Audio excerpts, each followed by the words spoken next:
Hello दोस्तों, आज हम बेपनाह मोहब्बत का 25वां भाग लेके आए हैं। अगर आप हमारे चैनल पर पहली बार आए हैं तो चैनल को सब्सक्राइब करें ताकि कहानी के आगे के एपिसोड पब्लिश होते ही आपको नोटिफिकेशन मिल जाए। सबने मिलकर वहां बहुत अच्छा टाइम गुजारा और मस्ती की।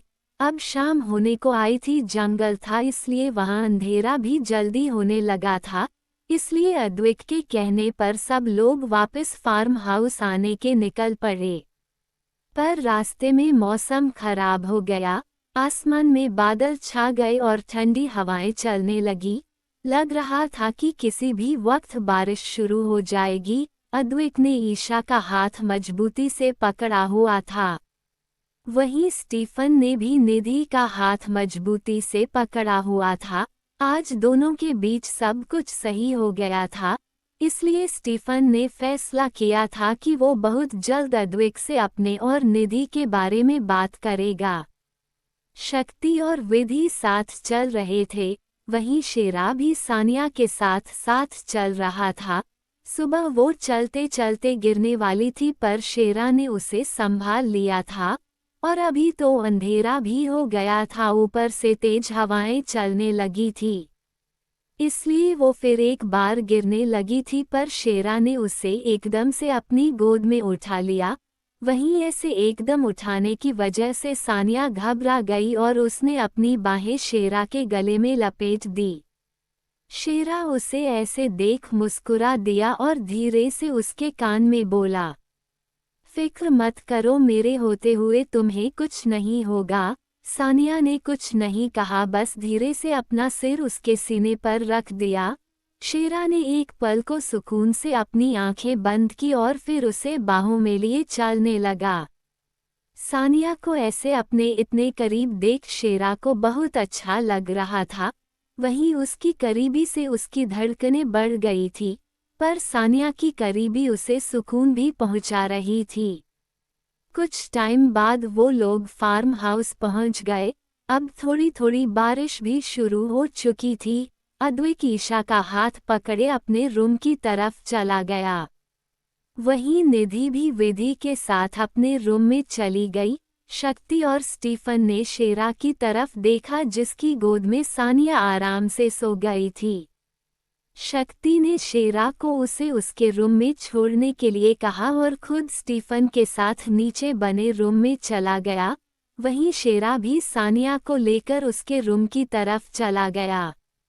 उसने धीरे से सानिया को बेड पर लिटाया और उसे ब्लैंकेट से कवर कर दिया। वो उसके पास बैठ उसके छोटे से चेहरे को देखने लगा। सोते हुए वो बहुत प्यारी लग रही थी, बिल्कुल एक छोटे बच्चे की तरह। शेरा ने धीरे से उसका माथा चूमा और बोला, I love you so much, good night my love. पता नहीं तुम्हारे जागते हुए कभी ये तुम्हें कह पाऊंगा या नहीं, पर आई लव यू कब से, पर मैं तुमसे बहुत प्यार करता हूँ, इतना कि तुम्हारे लिए कुछ भी कर सकता हूँ। पर जब तुम उदास होती हो तो कुछ अच्छा नहीं लगता। तुम्हारी आंखों में आंसू देख मन करता है सब कुछ जला दूं, पर मैं अद्विक को कुछ नहीं बोल सकता है। उनका तुम्हारे साथ बेरुखी से पेश आना चुभता है मुझे, पर मैं मजबूर हूँ, उनको कुछ नहीं कह सकता। पर इतना जरूर वादा करता हूँ कि जब भी तुम्हें मेरी जरूरत होगी मैं हमेशा तुम्हारे साथ रहूँगा, हर मोड़ पर तुम्हारा साथ दूंगा। ये बोल उसने एक बार फिर धीरे से सानिया का माथा चूमा और उठकर दरवाजा बंद कर रूम से चला गया। वहीं उसके जाने के बाद सानिया ने अपनी आंखें खोली जो आंसुओं से भरी हुई थी। वो दरवाजे की तरफ देखते हुए बोली, मैं भी आपसे प्यार करती हूँ। आप वो इंसान हैं जिसकी आंखों में मैंने अपने लिए हमेशा परवाह देखी है। जानती हूँ आप कभी भाई के खिलाफ नहीं जा सकते, क्योंकि भाई आपके लिए कितने इम्पोर्टेंट है यह मैं अच्छे से जानती हूँ। पर मैं हमेशा आपसे प्यार करूँगी और उस दिन का इंतजार करूँगी जब भाई मुझे निधि और विधि की तरह प्यार करने लगे। उस दिन मैं खुद आपको बता दूंगी कि मैं आपसे कितना प्यार करती हूँ। ये बोल उसने अपने आंसू साफ किए और आंखें बंद कर फिर सो गई। वहीं अद्विक और ईशा के रूम में आते ही ईशा अद्विक का हाथ छोड़ बालकनी में भाग गई और बारिश में भीगने लगी। बारिश अब तेज हो चुकी थी, जिसकी बूंदों को हाथ फैलाए चेहरा ऊपर उठाई ईशा महसूस कर रही थी। वहीं अद्विक ने उसे ऐसे बारिश में भीगते देखा तो जल्दी से बालकनी के दरवाजे पर जाकर उसे आवाज देते हुए बोला, शोना क्या कर रही है आप? अंदर आइए बच्चा वरना भीग के बीमार हो जाएगी। पर ईशा ने उसकी एक बात नहीं सुनी, वो वैसे ही आंखें बंद किए बारिश में खड़ी रही।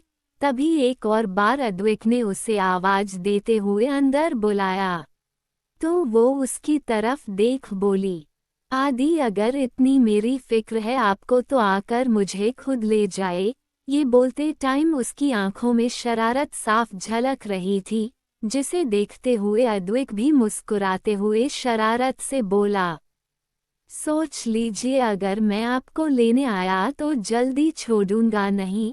वैसे भी आपको ऐसे देख खुद पर कंट्रोल करना मुश्किल हो रहा है। ये बोल उसने ईशा को ऊपर से नीचे तक देखा।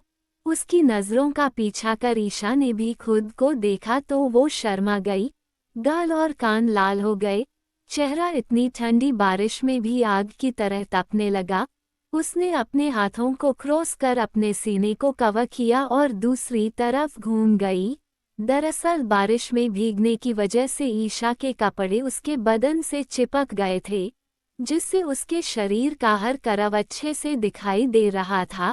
ऐसे में वो अद्विक को बहुत सेक्सी लग रही थी। उसे ऐसे देख अद्विक की धड़कनें बढ़ गई थी। उसका खुद को काबू करना मुश्किल हो रहा था पर वो खुद को कंट्रोल किए खड़ा था। धीमे कदमों से वो ईशा की तरफ बढ़ा और उसके पीछे जाकर खड़ा हो गया और उसकी कमर में हाथ डाल उसे खुद के करीब खींच लिया। ईशा की पीठ उसके सीने से जा लगी। उसकी सांसें तेज हो गई और धड़कनें बढ़ गई। अद्विक की गर्म सांसें अपनी गर्दन और कान पर महसूस कर ईशा सिहर गई। अद्विक धीरे से उसके कंधे को चूमते हुए बोला, क्या हुआ शोना? अभी तो आप मुझे अपने पास बुला रही थी और अब मुझसे मुंह मोड़े खड़ी हैं। ये बोल उसने जानबूझकर ईशा के कान को अपने होठों से छू लिया। ईशा के शरीर में एक कपकपी सी हुई, जिसे महसूस कर अद्विक मुस्कुरा दिया। दोनों अभी भी बारिश में खड़े भीग रहे थे। अद्विक ने ईशा को अपनी तरफ घुमाया और देखने लगा। बंद आंखें, बारिश में भीगा चेहरा। वो इस समय अद्विक को बहुत अट्रैक्टिव लग रही थी। उसकी नज़र ईशा के पूरे चेहरे पर घूमते हुए उसके होठों पर जा रुकी। यहाँ बारिश के पानी की बूंदें ठहरी हुई थी। कुछ पल वो उन बूंदों को देखता रहा, फिर अपने हाथ के अंगूठे से उन बूंदों को छूते हुए बोला, मुझे तुम्हारे इन होठों पर अपने होठों के सिवाय और कुछ पसंद नहीं, यह पानी की बूंदें भी नहीं। ये बोल उसने आगे बढ़ ईशा के होठों पर अपने होंठ रख दिए और उन बूंदों को पी लिया। ईशा की पकड़ अद्विक के कंधों पर कस गई। अद्विक ने भी उसकी कमर को और मजबूती से पकड़ लिया और अपने और करीब कर लिया। दोनों के बदन एक दूसरे से चिपके हुए थे। हवा जाने जितनी जगह भी उन दोनों के बीच नहीं थी। धीरे धीरे ईशा के हाथ सरकते हुए अद्विक के कंधों से उसके बालों में चलने लगे और वो उसका साथ देने लगी। दोनों एक दूसरे को बेतहाशा चूम रहे थे। लगभग 15 मिनट बाद अद्विक ने ईशा के होठों को छोड़ दिया क्योंकि उसे सांस लेने में दिक्कत हो रही थी। ईशा ने अपना सिर अद्विक के सीने पर रख दिया और लंबी लंबी सांसें लेने लगी। अद्विक की सांसें भी तेज चल रही थी। उसने ईशा को अपने सीने से लगा लिया और उसकी पीठ को सहलाते हुए उसे शांत करवाने लगा। दोनों ऐसे ही एक दूसरे की बाहों में उस बारिश में खड़े रहे। कुछ टाइम बाद अद्विक ने महसूस किया कि ईशा का बदन कांप रहा था। ज्यादा देर बारिश में भीगने की वजह से उसे ठंड लग रही थी। उसने जल्दी से ईशा को खुद से अलग किया और अपनी गोद में उठाकर अंदर की तरफ बढ़ गया। रूम में ले जाकर उसने ईशा को नीचे उतारा और चेंज करने के लिए कहा। उसकी बात मानकर ईशा बाथरूम में चली गई। तब तक अद्विक ने भी अपने कपड़े चेंज कर लिए। उसने इस समय बस एक ब्लैक लोअर पहन रखा था, पर ऊपर से वो शर्टलेस था। रूम में घूमते हुए वो खुद में बड़बड़ा रहा था, सब मेरी गलती है, मुझे उन्हें बारिश में भीगने नहीं देना चाहिए था। वो तो बच्ची है पर मैं तो समझदार हूँ। वो खुद में ही बड़बड़ किए जा रहा था जब बाथरूम का दरवाजा खुलने की आवाज आई। अद्विक ने उस तरफ देखा तो नजरें वहीं जम गई और दिल बेतहाशा धड़कने लगा। अद्विक ने उसकी तरफ देखा तो आंखें कुछ और देखने के काबिल ही ना रही। ईशा ने इस समय एक बेबी पिंक कलर का बाथरोब पहन रखा था जो उसके घुटनों के ऊपर तक था, जिसमें से उसके गोरे पैर साफ नजर आ रहे थे। वहीं भीगे बाल जिनमें से पानी टपक रहा था और उस बाथरोब को भिगो रहा था। कुछ जिद्दी बाल जो उसके चेहरे पर चिपके हुए थे जिनमें वो बहुत खूबसूरत लग रही थी। अद्विक उसे ऐसे देख खुद पर से कंट्रोल खो रहा था।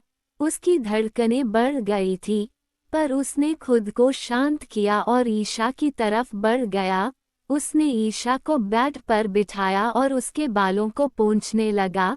वहीं ईशा चुपचाप सिर झुकाकर बैठी हुई थी। उसे अद्विक के सामने ऐसे बहुत शर्म आ रही थी। अद्विक तो बस बिल साफ करते हुए एकटक उसके चेहरे को देख रहा था। उसकी नज़र ईशा के होंठों पर रुक गई। नेचुरल गुलाबी होंठ, बिल्कुल गुलाब की पंखुड़ियों के जैसे, जिन्हें किसी लिपस्टिक की भी जरूरत नहीं। जब उसने और कंट्रोल नहीं हुआ तो उसने टॉवल को साइड में फेंका और ईशा का चेहरा हाथों में भर उसके होंठों को अपनी गिरफ्त में ले लिया। ईशा की आंखें हैरानी से बड़ी हो गई, पर फिर धीरे से उसने भी अपनी आंखें बंद कर ली और अद्विक को महसूस करने लगी, जो बेतहाशा उसे चूम रहा था। उसने ईशा के ऊपर वाले होंठ को अपने होंठों के बीच लिया और उसे चूसने लगा।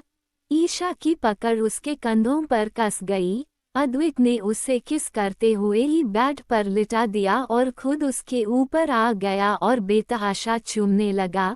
ईशा भी उसका साथ दे रही थी। लगभग 25 मिनट बाद अद्विक ने उसके होंठों को आज़ाद किया और उसके गले को चूमने लगा। वो उसके गर्दन, कोलर बोन और उसके कंधों को अपने होंठों से गीला कर रहा था। अचानक उसने ईशा के गले को काट लिया। ईशा की एक आह निकल गई, जिसे सुनकर अद्विक होश में आया। उसने ईशा की तरफ देखा जो आंखें बंद किए लंबी लंबी सांसें ले रही थी। उसका सीना ऊपर नीचे हो रहा था जो अद्विक को खुद की तरह अट्रैक्ट कर रहा था, पर अद्विक ने खुद को कंट्रोल किया। अब उसे खुद पर ही गुस्सा आ रहा था कि वो कैसे खुद को कंट्रोल नहीं कर पाया। उसने ईशा के माथे को चूमा और उसके ऊपर हटकर जाने लगा। वहीं ईशा ने जैसे ही महसूस किया कि अद्विक उससे दूर हो गया है, उसने अपनी आंखें खोली और अद्विक को खुद से दूर जाता देख उसने उसका हाथ पकड़ लिया और बोली, क्या हुआ? अद्विक ने गहरी सांस ली, उसके पास बैठ गया और गाल को सहलाते हुए बोला, आई एम सॉरी शोना, मुझे नहीं पता मैं कैसे इतना आगे बढ़ गया, कैसे मैंने खुद पर कंट्रोल खो दिया और आपके साथ। ये सब बोलते समय उसकी आंखों में गिल्ट दिखाई दे रहा था। ईशा ने उसके चेहरे को अपने हाथों में थामा और उसकी आंखों में देखकर बोली, आपको गिल्टी फील करने की जरूरत नहीं है, और आप इतना परेशान क्यों हो रहे हैं? वैसे भी मैं आपकी पत्नी हूँ, आपका हक है मुझ पर। तभी अद्विक बोला, पर मैं आपको तकलीफ में नहीं देख सकता और आपको पता है, अगर मैं आगे बढ़ा तो आपको तकलीफ होगी। ईशा ने उसके सिर से अपना सिर लगाया और बोली, मुझे कोई तकलीफ नहीं होगी, आप जो है मेरे पास, और मुझे पता है आप चाहकर भी अपनी शोना को तकलीफ नहीं दे सकते, पर मैं। अद्विक के इतना बोलते ही ईशा ने उसके होंठों को चूम लिया और बोली, प्लीज आदि, मैं हमारे रिश्ते को आगे बढ़ाना चाहती हूँ, मैं पूरी तरह से आपकी होना चाहती हूँ। जानती हूँ पहले भी हम दोनों एक हो चुके हैं, पर उस वक्त वो मजबूरी थी क्योंकि मैं नशे में थी। पर इस बार मैं होश में आपकी होना चाहती हूँ, आपको महसूस करना चाहती हूँ। उसकी बात सुनकर अद्विक ने उसे कमर से पकड़ अपने और करीब कर लिया और उसकी आंखों में देखते हुए बोला, एक बार फिर सोच लीजिए शोना, क्योंकि अगर मैं आज आगे बढ़ा तो खुद को रोक नहीं पाऊंगा और ना आप ही मुझे रोक पाएंगी। उसकी बात सुनकर ईशा ने कुछ पल उसे देखा और धीरे से आंखें बंद कर उसके होठों पर अपने होंठ रख दिए। अद्विक की पकड़ उसकी कमर पर कस गई। ईशा को किस करना नहीं आता था, वो बस धीरे धीरे अद्विक को होठों को अपने होठों से दबा रही थी। ये देख अद्विक ने उसकी गर्दन के पीछे हाथ लगाया और उसे चूमने लगा। ईशा की पकड़ उसके कंधों पर कस गई। अद्विक ने उसे चूमते हुए बेड पर लिटा दिया और खुद उसके ऊपर आ गया। उसके हाथ ईशा के पूरे जिस्म पर घूम रहे थे, जिसे महसूस कर ईशा सिहर रही थी। अद्विक के हाथ घूमते घूमते उसके बाथरोब की गांठ पर चले गए, जिसे पकड़कर उसने खींच दिया। ईशा का बाथरोब खुल गया। अब उसकी चमकती त्वचा अद्विक के सामने थी। अद्विक उसके कंधे गर्दन को चूमते हुए नीचे की तरफ बढ़ने लगा। ईशा सिहरती जा रही थी। अद्विक ने जैसे ही उसके सीने को अपने होठों से छुआ, ईशा की सिसकी निकल गई, जिससे अद्विक और उत्तेजित हो गया। उसने ईशा के पूरे बाथरोब को निकाल दिया और उसके बदन पर अपने प्यार की निशानियां देने लगा। ईशा की पकड़ बेडशीट पर कसती जा रही थी। कुछ देर बाद अद्विक के कपड़े भी जमीन पर पड़े हुए थे और वो ईशा के पूरे बदन को चूमे जा रहा था।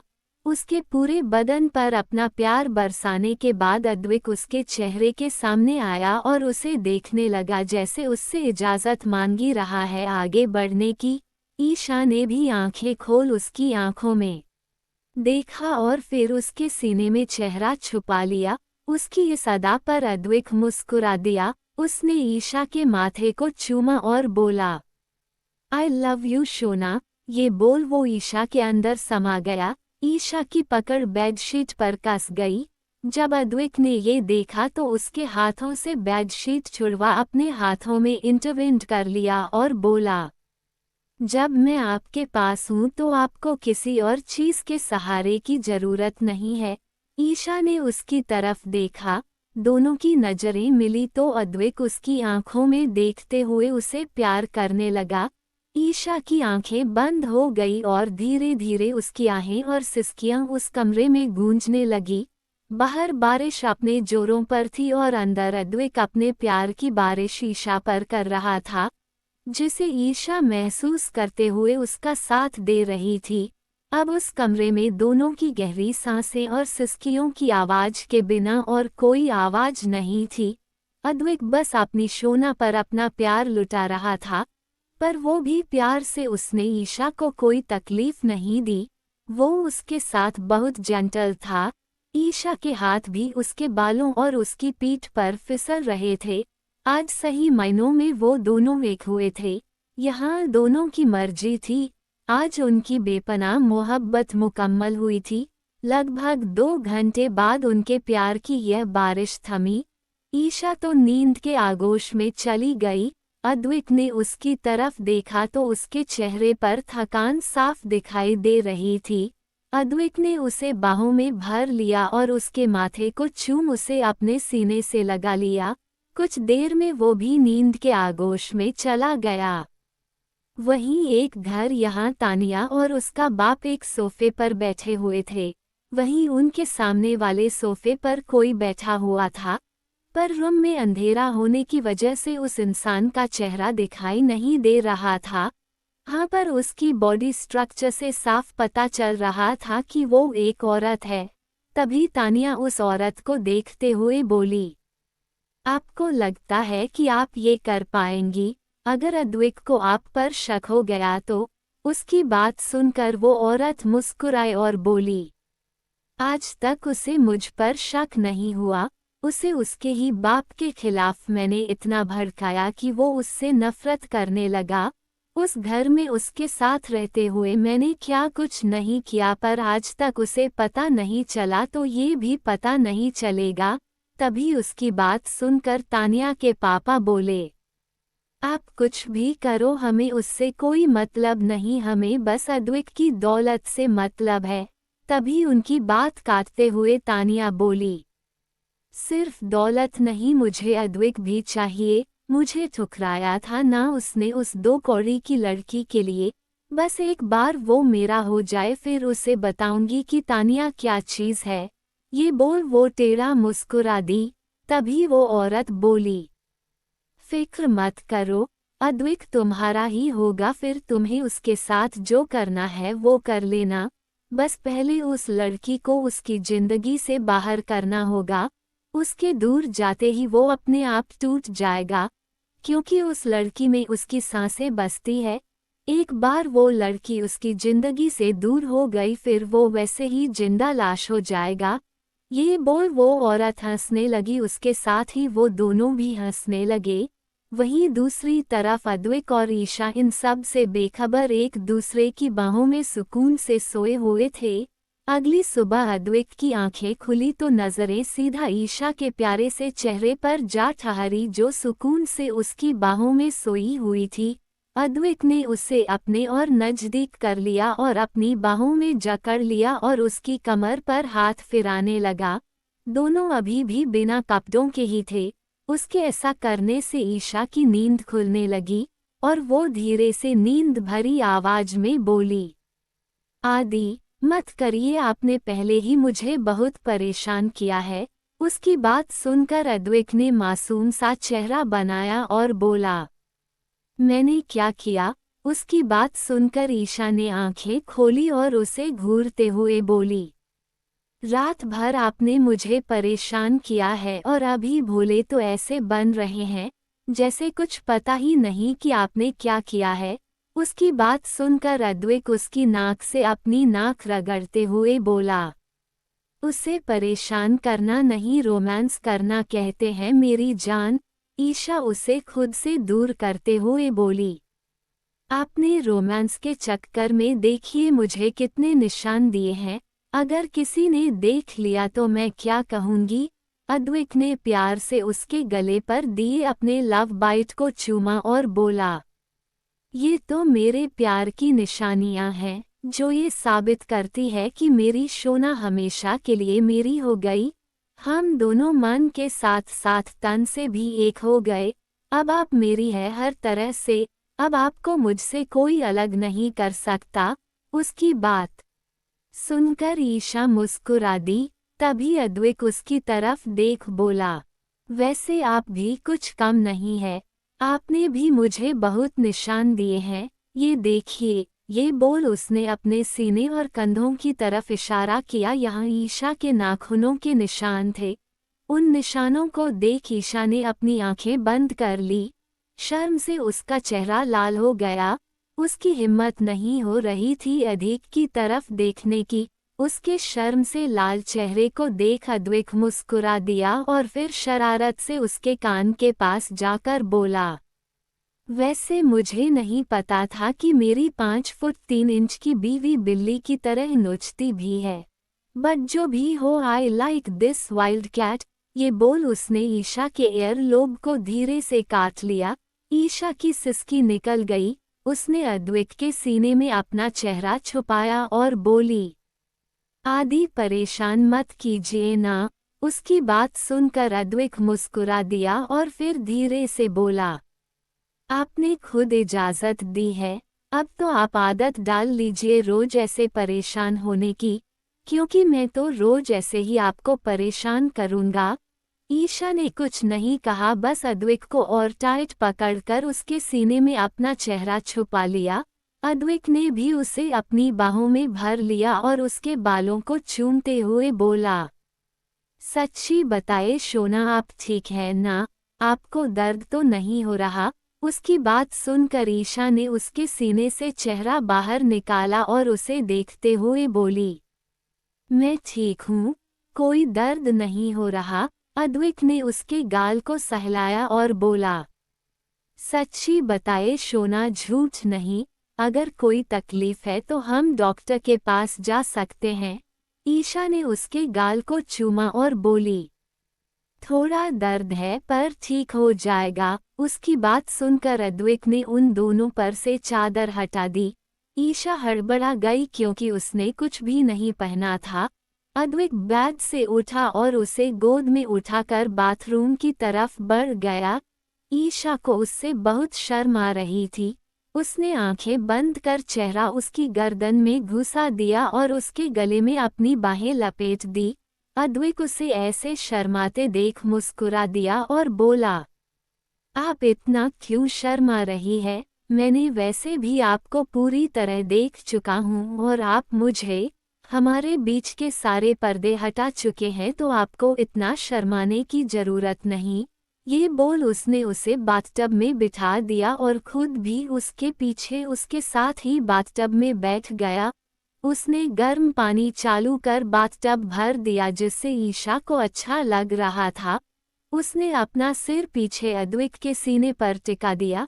गर्म पानी उसे राहत दे रहा था, उसके दर्द को कम कर रहा था। लगभग आधे घंटे बाद अद्विक ईशा को लेकर रूम में आया। ईशा अद्विक की गोद में थी। दोनों ने बाथरोब पहन रखा था। अद्विक ने उसे ड्रेसिंग टेबल पर बिठाया और उसके बालों को ड्रायर की मदद से सुखाने लगा। बाल सुखा उसने ईशा को कपड़े पहनाए और अच्छे से तैयार कर दिया और फिर खुद भी चेंजिंग रूम में जाकर तैयार हो गया। वहीं नीचे सब डाइनिंग टेबल पर बैठे अद्विक और ईशा का वेट कर रहे थे। तभी अद्विक और ईशा भी नीचे आकर उनके पास बैठ गए। सर्वेट ने सबको नाश्ता सर्व किया तो सब अपना नाश्ता करने लगे। तभी निधि नाश्ता करते करते बोली, तो फिर आज का क्या प्लान है? कोई कुछ बोलता उससे पहले ही अद्विक बोला, तुम लोग घूमने जाओ, मैं और शोना आज घर पर ही रुकेंगे। उसकी बात सुनकर शक्ति बोला, क्यों, क्या हुआ? सब लोग उसे देखने लगे तो अद्विक ने एक नज़र ईशा को देखा और फिर बोला, कुछ नहीं, शोना की थोड़ी तबीयत खराब है, इसलिए अगर वो घूमने जाएंगी तो थकावट से तबीयत और ज़्यादा खराब हो जाएगी। उसकी बात सुनकर सब लोग ईशा को देखने लगे जो गर्दन झुकाए बैठी थी। तभी सानिया बोली, तो फिर ठीक है, हम भी कहीं नहीं जाएंगे। आज हम लोग यही घर पर एक साथ एंजॉय करेंगे। उसकी बात सुनकर ईशा ने उसकी तरफ देखा और बोली, आप लोग मेरी वजह से अपना प्लान खराब मत कीजिए। सानिया ने उसकी तरफ देखा और मुस्करा कर बोली, ऐसा कुछ नहीं है भाभी, और वैसे भी जरूरी तो नहीं कि घर के बाहर जाकर ही एंजॉय किया जा सकता है।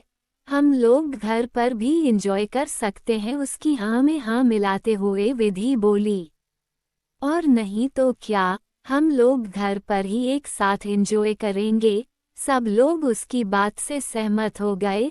तभी दरवाजे के पास से एक लड़की की आवाज आई, क्या मेरे बिना ही एंजॉय करोगे? आवाज सुनकर सब लोग उस तरफ देखने लगे। सबने दरवाजे की तरफ देखा, यहाँ एक लड़की खड़ी थी। 5 foot 3 inch height, jeans top, ऊपर से एक लॉन्ग शर्ट पहना हुआ था। काले बाल जो उसके कंधों तक आ रहे थे, काली बड़ी बड़ी आंखें, लंबी नाक, पतले होंठ। निधि, विधि और शेरा उसे देख मुस्कुरा दिए। वहीं सानिया और ईशा कंफ्यूजन से उस लड़की को देख रही थी जैसे वो उसे ना जानती हो।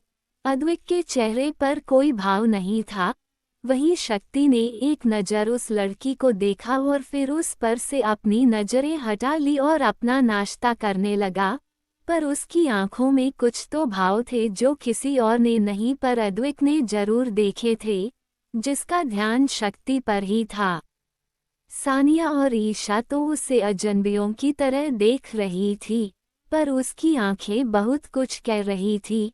उसकी आंखों में उस लड़की को देख बहुत से भाव थे, जिन्हें किसी और ने तो नहीं, पर अद्विक ने जरूर देख लिया था। वो लड़की चलकर सबके पास आई। उसे देख निधि और विधि उठकर उसके गले लग गई। उस लड़की ने भी प्यार से उन्हें अपने गले लगा लिया और बोली, कैसी हो तुम दोनों? निधि, हम ठीक है। निशा दी, आप कैसी हो? विधि बोली। और आप कहाँ चली गई थी? पता है हमने आपको कितना याद किया, क्या आपको हमारी याद नहीं आई? ये बोल विधि ने मासूम सा चेहरा बनाकर उसकी तरफ देखा, तो वो लड़की जिसका नाम निशा था वो मुस्कुरा कर बोली, ऐसा नहीं है कि मैंने तुम लोगों को याद नहीं किया, मैंने भी तुम लोगों को बहुत याद किया, और अब मैं यही तुम लोगों के साथ ही रहूंगी, तुम लोगों को छोड़कर नहीं जाऊंगी। उसकी बात सुनकर निधि और विधि मुस्कुरा दी। उसके बाद निशा, शेरा, स्टीफन से मिली, वो भी मुस्कुराकर उससे मिले। ईशा और सानिया तो अभी भी उसे अजनबियों की तरह देख रही थी। स्टीफन और शेरा से मिलने के बाद निशा अद्विक के पास आकर खड़ी हो गई और बोली, कैसे हैं आप बॉस? अद्विक बोला, मैं ठीक हूँ, तुम कैसी हो? निशा बोली, मैं ठीक हूँ। अद्विक ने हाँ में गर्दन हिलाए और उसे साथ में बैठ नाश्ता करने के लिए कहा। निशा ने एक नज़र शक्ति को देखा और फिर शेरा के पास वाली चेयर पर बैठ गई।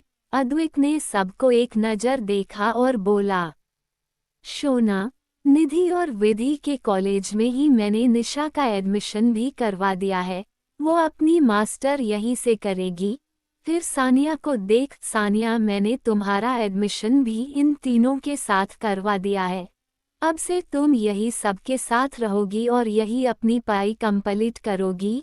अद्विक की बात सुनकर सानिया खुश हो गई। यह पहली बार था जब अद्विक खुद उससे बात करने की कोशिश की थी, वरना वो कभी उससे बात नहीं करता था। अगर वो खुद बात करने की कोशिश भी करती तो वो कोई जवाब नहीं देता, पर आज वो खुद सानिया से बात कर रहा था। सानिया खुश हो गई, उसकी आंखें नम हो गई पर होठों पर मुस्कान थी। उसने नम आंखों से अद्विक की तरफ देखा में गर्दन हिला दी। बाकी सब भी खुश थे कि अद्विक ने उससे बात की। वहीं सानिया की नम आंखों को देख अद्विक को अच्छा नहीं लगा। चाहे जैसा भी हो, वो उसकी बहन थी जिसे बचपन से उसने खुद से दूर रखा था, पर अब वो उसे उसके हिस्से की खुशियां और प्यार देना चाहता था। पास्ट में जो भी हुआ उसमें उसकी तो कोई गलती नहीं थी, तो फिर उसकी सजा उसे क्यों मिले? सबने नाश्ता किया और बाहर पूल साइड आकर बैठ गए। निधि, विधि और सानिया तो बच्चों की तरह पूल में खेल रही थी। अद्विक, शक्ति और शेरा और स्टीफन ऑफिस का कुछ काम कर रहे थे। वहीं ईशा और निशा एक साइड बैठी बातें कर रही थी, पर निशा का ध्यान रह रहकर शक्ति पर ही जा रहा था। वहीं शक्ति कहने को तो अद्विक और सब के साथ बैठ काम कर रहा था, पर ध्यान उसका भी निशा पर ही था जो बार बार उसे ही देख रही थी। तभी ईशा अपनी सीट से उठी और अद्विक के सामने आकर खड़ी हो गई और उसे घूरने लगी। अद्विक ने नजर उठाकर उसकी तरफ देखा तो उसे खुद की तरफ घूरते देख वो कंफ्यूज हो गया और बोला, क्या हुआ शोना, आप मुझे ऐसे क्यों देख रही है? बाकी सब भी उन्हें देखने लगे। ईशा वैसे ही उसे घूरते हुए बोली, हम सब यहाँ क्यों आए हैं? अद्विक बोला, घूमने और एंजॉय करने के लिए। ईशा बोली, हाँ तो फिर आप क्या कर रहे हैं?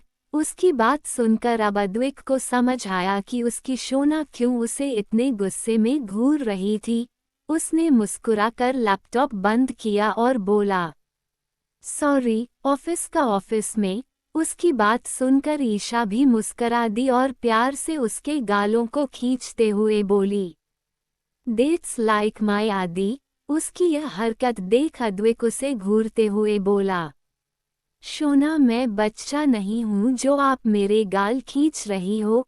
ईशा बोली, पर आप भी तो मेरे गाल खींचते हो। उसकी बात सुनकर अद्विक ने उसका हाथ पकड़कर खींचा तो वो सीधा उसकी गोद में आकर गिरी। अद्विक ने उसे कमर से पकड़ा और उसकी नाक से अपनी नाक रगड़ते हुए बोला, क्योंकि आप 5 फुट 3 इंच की बच्ची हो जिसकी हरकतें बच्चों जैसी है, उसकी बात सुनकर ईशा ने मुंह बना लिया और बोली, ईशा पर मैं बच्ची नहीं हूँ, पूरे 20 साल की हूँ और कुछ दिनों में 21 की हो जाऊंगी। अद्विक बोला, अच्छा जी, पर मुझे तो आप एक बच्ची की तरह लगती है। ईशा ने मुंह बनाया और बोली, आपको आपकी बीवी बच्ची लगती है तो आप हमारे बच्चों को क्या बोलेंगे। ईशा को पता ही नहीं था कि वो जल्दी जल्दी में क्या बोल गई। वहीं उसकी बात सुनकर अद्विक भी कुछ पल उसे खामोशी से देखता रहा, पर फिर मुस्कुराकर उसका माथा चूमते हुए बोला, अगर हमारे बच्चे भी आ गए तो भी मेरे लिए मेरा सबसे पहला बच्चा आप ही रहेंगी। ये बोल उसने ईशा को अपने सीने से लगा लिया। बाकी सब उन दोनों को और उनके मासूम से प्यार को देखकर मुस्कुरा रहे थे। तभी ईशा का ध्यान सबकी तरफ गया जो उन दोनों को ही देख रहे थे। ये देख ईशा के गाल शर्म से लाल हो गए क्योंकि वो सबके सामने अद्विक की गोद में बैठी हुई थी। वो जल्दी से अद्विक की गोद से उठी और अंदर भाग गई। अद्विक को तो कुछ समझ ही नहीं आया कि क्या हुआ। वो तो बस अभी भी उस तरफ देख रहा था। यहाँ से उसकी शोना भाग कर अंदर गई थी। तभी उसने सबकी तरफ देखा जो मुस्कुरा रहे थे। अब उसे समझ आया कि उसकी मासूम सी बीवी सबसे शर्मा कर अंदर भाग गई। ईशा का शर्म से लाल चेहरा याद कर वो मुस्कुरा दिया। तभी शेरा ने उसे देखा और बोला, भाव आप गुड़िया के पास जाओ, वो शायद हम सब की वजह से शर्मा गई और अंदर चली गई। आप उसके पास जाओ। अद्विक ने हाँ में गर्दन हिलाए और उठकर अंदर की तरफ बढ़ गया। बाहर सब फिर मस्ती करने लग गए। अब की बार शेरा और स्टीफन भी उनके साथ शामिल हो गए। शक्ति वहीं बैठा उन सबको देख रहा था। उसे अकेला बैठा देख निशा उसके पास आकर बैठ गई और उसे देख बोली, इतना गुस्सा हो कि बात भी नहीं करोगे। शक्ति बिना किसी भाव के सामने देखते बोला, गुस्सा उससे होते हैं जिससे हमारा कोई रिश्ता हो या जिस पर हमारा कोई हक हो, और जिससे रिश्ता नहीं, जिस पर कोई हक नहीं, उससे गुस्सा किसी बात का। ये बोलकर वो वहां से उठकर अंदर की तरफ चला गया। उसकी बात सुनकर और उसकी बेरुखी देखकर निशा की आंखें नम हो गई। वो बस जाते हुए शक्ति को देखती रह गई।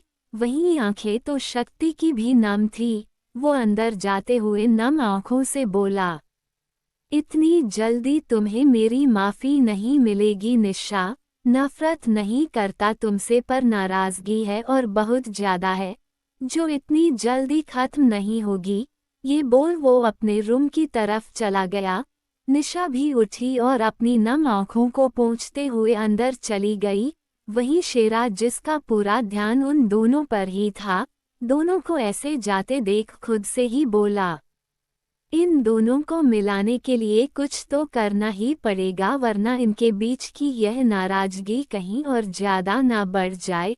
ये बोल वो सानिया को देखने लगा जो निधि और विधि के साथ पानी में मस्ती कर रही थी और स्टीफन पर पानी डालकर उसे भिगो रही थी। उसे ऐसे मुस्कुराते, खुश होते देख शेरा भी मुस्करा दिया। वहीं खुद पर किसी की नज़रें महसूस कर सानिया ने इधर उधर देखा तो नज़रें शेरा की नज़रों से जा टकराए।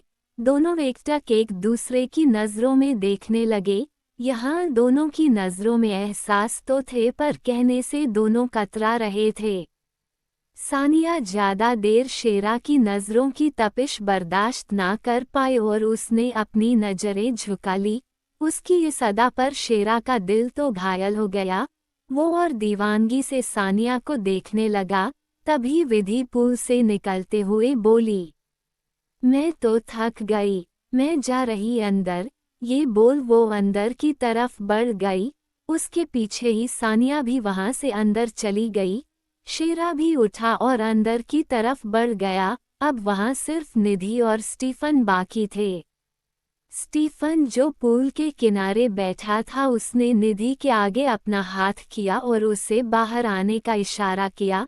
निधि ने मुस्कुराते हुए उसका हाथ पकड़ा और पूल से बाहर आ गई।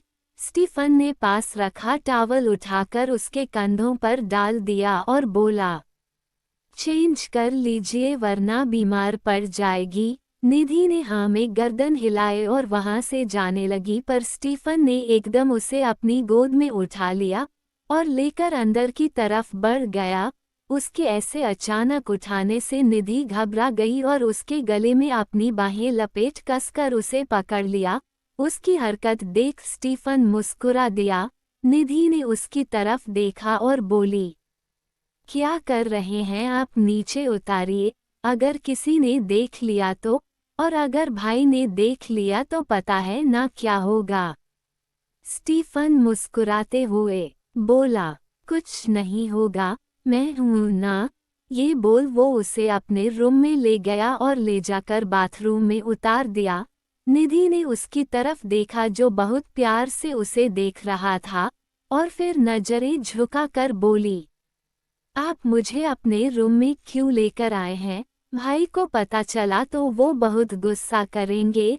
अभी उनको हमारे बारे में कुछ भी नहीं पता है। स्टीफन प्यार से उसके गाल को सहलाते हुए बोला, उन्हें सब पता है।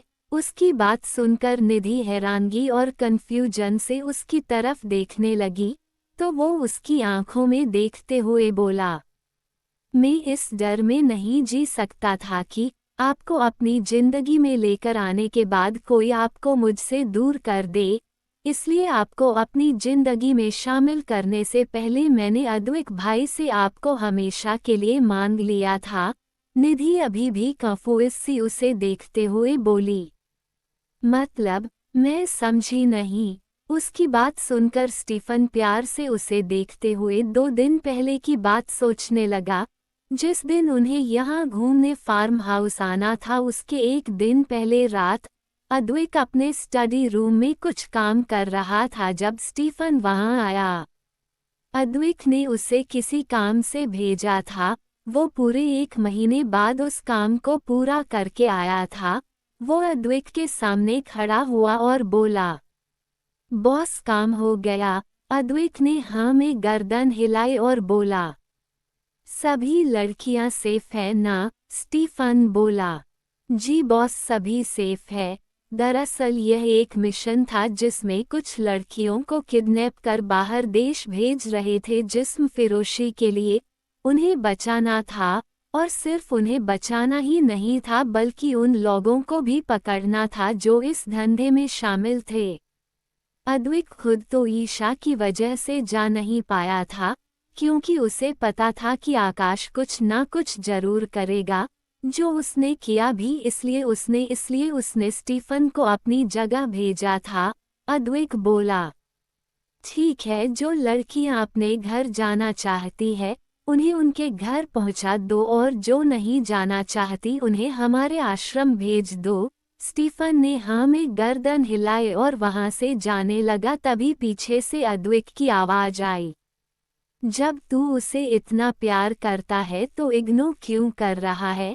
स्टीफन ने उसकी तरफ देखा और फिर नजरें झुका कर बोला, आप क्या कह रहे हैं बॉस? अद्विक बोला, क्या मुझे अब भी बताने की जरूरत है? स्टीफन ने कुछ नहीं कहा तो अद्विक गहरी सांस लेकर बोला, देख, मुझे नहीं पता कि तू ऐसा क्यों कर रहा है, पर मैंने तेरी आंखों में उसके लिए प्यार देखा है। बाकी जैसा तुझे ठीक लगे। बस सिर्फ इतना कहना चाहूँगा कि कहीं ऐसा ना हो कि वो तुझसे इतनी दूर हो जाए कि फिर कभी तू उसे पा ना सके। इसलिए जितनी जल्दी हो सके उसे अपने दिल की बात बता दें, और अगर कोई और बात है तो भी तू मुझे बता सकता है। स्टीफन कुछ नहीं बोला, बस वैसे ही अपनी नजरें झुकाए खड़ा रहा।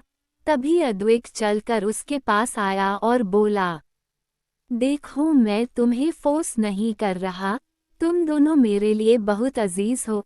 मैं तुम दोनों से बहुत प्यार करता हूँ और तुम दोनों को खुश देखना चाहता हूँ। बाकी आगे तुम्हारी मर्जी। ये बोल उसने स्टीफन के कंधे पर हाथ रखा तो स्टीफन जल्दी से उसके गले लग गया। अद्विक ने भी उसकी पीठ पर अपना हाथ रख दिया। तभी उसके कानों में स्टीफन की आवाज पड़ी जो रोते हुए कह रहा था, बहुत प्यार करता हूँ उन्हें भाई, अपनी जान से भी ज्यादा, पर चाह कर भी उन्हें अपनी लाइफ में नहीं ला सकता। अद्विक ने उसकी बात सुनी और खुद से दूर कर चेयर पर बिठा दिया और खुद उसके सामने बैठते हुए बोला, अब बता क्या बात है। स्टीफन ने उसकी तरफ भरी आंखों से देखा और बोला, मैं चाहकर भी उन्हें अपनी जिंदगी में शामिल नहीं कर सकता भाई। आपको पता है हमारा काम कैसा है, हमें ये तक नहीं पता होता कि दुश्मन की किस गोली पर हमारा नाम लिखा है, और ऐसे में अगर मुझे कुछ हो गया तो उनको अपने पीछे रोने के लिए नहीं छोड़ सकता। अब आप ही बताओ मैं कैसे उन्हें अपनी जिंदगी में शामिल कर लूं। अद्विक ने उसकी बात सुनी और गहरी सांस लेकर बोला, मैं तेरी बात समझता हूं, पर क्या इसके डर से हम अपनी जिंदगी जीना छोड़ दें। और तू जानता है निधि तुमसे बहुत प्यार करती है। स्टीफन बोला, जानता हूँ, इनफैक्ट मैं भी उनसे बहुत प्यार करता हूँ, पर अपने प्यार के लिए उनकी पूरी जिंदगी अंधेरे में नहीं डूबी सकता। आज नहीं तो कल वो मुझे भूलकर अपनी जिंदगी में आगे बढ़ जाएगी। अधिक बोला, तुझे लगता है कि वो तुझे भूलकर आगे बढ़ जाएगी, और तू तेरा क्या तू उसे किसी और की साथ देखकर खुश रह लेगा। अद्विक की ये बात सुनकर स्टीफन ने कसकर अपनी आंखें बंद कर ली। वो सपने में भी निधि को किसी और के साथ नहीं देख सकता था। अद्विक ने उसकी बंद आंखों को देखा तो मुस्कुराते हुए बोला, उसे किसी और के साथ सोचकर ही तुझे इतनी तकलीफ हो रही है, तो उसे किसी और के साथ तू देखेगा कैसे। स्टीफन ने उसकी तरफ देखा और बोला, फिर आप ही बताओ मैं क्या करूं। अद्विक अपनी जगह से उठा और उसे देखते हुए बोला, कल हम लोग फार्म हाउस जा रहे हैं घूमने, वहां उसे अपने दिल की बात बता दे, वरना आने के बाद मैं सच में उसके लिए कोई लड़का ढूंढ लूंगा। फिर बैठा रहियो मुंह लटका कर। ये बोल वो वहां से चला गया। वहीं स्टीफन उसकी बात सुनकर घबरा गया और खुद से ही बोला, नहीं, मैं मेरी निधु को किसी और का नहीं होने दूंगा, मैं उन्हें कल ही अपने दिल की बात दूंगा। यही सब सोचते हुए स्टीफन ने निधि को सारी बातें बता दी। वहीं निधि की आंखों में आंसू बह रहे थे। उसे रोते देख स्टीफन ने उसके आंसू साफ किए और बोला, अब क्यों रो रही है आप, अब तो मैं आपके साथ हूँ और हमेशा आपके साथ रहूंगा। ये बोल उसने निधि को अपने सीने से लगा लिया। वहीं उसके सीने से लगी निधि रोते हुए बोली, अगर सच में आपने अपने दिल की बात मुझे ना बताई होती और भाई मेरे लिए कोई और लड़का ढूंढ लेते तो उससे शादी करने से पहले मैं अपनी जान दे देती। उसकी बात सुनकर स्टीफन ने जल्दी से उसे खुद से अलग किया और उसके कुछ समझने से पहले ही उसने निधि के होठों को अपनी गिरफ्त में ले लिया। उसके ऐसे एक्शन से निधि की आंखें बड़ी हो गई, पर कुछ टाइम बाद उसकी भी आंखें बंद हो गई और वो स्टीफन की छुअन को फील करने लगी। यह उन दोनों की पहली किस थी। वहीं स्टीफन लगातार उसे चूमे जा रहा था। उसे निधि की मरने वाली बात पसंद नहीं आई थी। उसकी मरने की बात सुनकर उसके दिल में एक दर्द सा उठा था जो किस में भी महसूस हो रहा था। लगभग 20 मिनट बाद जब निधि को सांस लेने में दिक्कत होने लगी तो उसने उसके होठों को एक बाइट कर छोड़ा और उसके माथे से माथा लगाकर बोला, आगे से आपने मरने की बात की तो मुझसे बुरा कोई नहीं होगा। आज तो सिर्फ एक किस किया है, अगली बार इससे भी ज्यादा सजा आपको मिलेगी। और मैंने आपको अभी भी अपनी पत्नी मान लिया है, तो इसके आगे की सजा देने में मुझे कोई परेशानी नहीं होगी।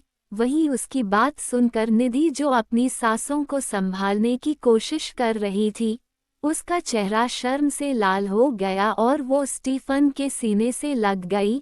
स्टीफन मुस्कुरा दिया और उसने भी उसे अपनी बाहों में भर लिया। आगे के एपिसोड सुनने के लिए बने रहे मेरे साथ। कहानी पसंद आई हो तो वीडियो को लाइक, शेयर और कमेंट करें।